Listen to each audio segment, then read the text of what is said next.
السلام علیکم ویورز، میں آپ سب کو اپنے چینل RH3 چکن فارمنگ میں ویلکم کہتا ہوں۔ آج کی ویڈیو برازیل کی انڈیو ہگانٹے یا انڈین جوائنٹ نسل کی آگاہی کے بارے میں بنائی گئی تیسری قسط ہے۔ ویڈیو میں آگے بڑھنے سے پہلے آپ سب لوگوں سے ریکویسٹ ہے کہ اس چینل کو زیادہ سے زیادہ لائک، شیئر اور سبسکرائب کریں تاکہ میں آپ سب لوگوں کے لیے اس طرح کی مفید ویڈیو بنا سکوں۔ اس قسط کا آغاز کرنے سے پہلے کچھ پچھلی ویڈیوز کا ایک مختصر سا تعارف کروانا چاہوں گا۔ پہلی ویڈیو میں ہم نے اس بریڈ کے برازیلین اوریجن کے بارے میں ڈسکس کیا تھا اور یہ کہ یہ 3 مختلف نسلوں کو ملا کر بنائی جانے والی نسل ہے، جس میں شامو، ملائے اور کائپیرا چکن شامل ہیں۔ دوسری قسط میں ہم نے اس نسل کو بہتر طریقے سے شناخت کرنا، مثلا 3 مختلف اقسام کی کلگیوں کے بارے میں بات کی تھی، جن میں سنگل کامب، اسٹرابری کام یا پی کام، جس کو کرسٹل بال بھی کہتے ہیں، شامل ہیں۔ اس نسل کی بہتر افزائش کے لیے سلیکٹیو بریڈنگ کرنا انتہائی ضروری ہے، جو کہ ابتدائی دنوں میں ہی آسانی سے کی جا سکتی ہے، جو کہ اسٹرابری کام یا پی کام، جس کو کرسٹل کام بھی بولتے ہیں، صرف اس قسم کے جانوروں کی افزائش کرنا اور سنگل کوم والے جانوروں کو اپنے افزائشی بریڈنگ پروگرام سے ایکسکلوڈ کرنا شامل ہے۔ آئیے اب ہم اس سلسلے کی تیسری قسط کا آغاز کرتے ہیں۔ کوئی بھی مرغیوں کی نسل پہ کام کرنے کے لیے ایک اچھے آغاز کا ہونا بہت ضروری ہے۔ آپ کا بریڈنگ سٹاک، چاہے وہ آپ کسی بریڈر سے جانور خرید رہے ہیں یا چوزوں اور انڈوں کی شکل میں آپ یہ وقت سٹارٹ کرنا چاہتے ہیں، یہ بہت ضروری ہے کہ آپ ایک ریپیوٹیبل بریڈر کے تھرو اپنا سٹاک پرچیز کریں۔ جیسا کہ میں نے پہلے کہا کہ چاہے آپ اس کو انڈوں کی شکل میں لیں یا چوزوں کی شکل میں لیں یا جانور خریدیں۔ اس بریڈ کی کم از کم اونچائی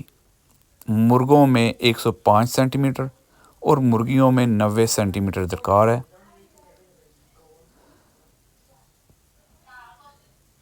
اگر آپ کسی بھی بریڈر سے انڈے یا چوزے پرچیز کرنا چاہتے ہیں تو اس بریڈر کے پاس جو نسل ہے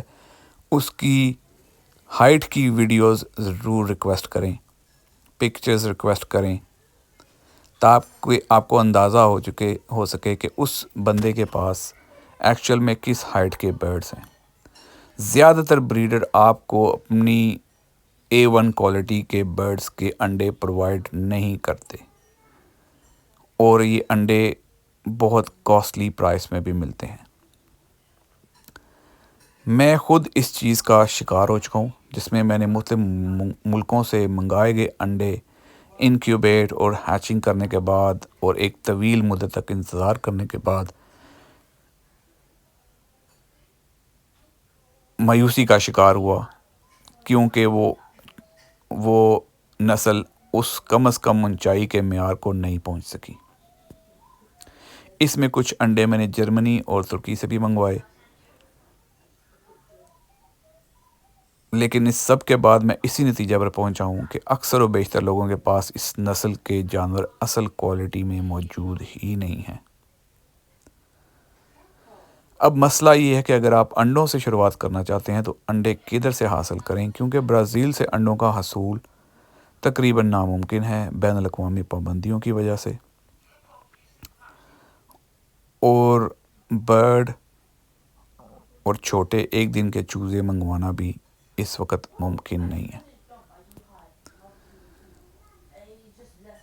اس میں ایک آپشن صرف یہ رہ جاتا ہے، جیسے کہ میں پہلے آپ سے ڈسکس کر چکا ہوں، کہ اس میں آپ جس بھی بریڈر سے پرچیزنگ کر رہے ہیں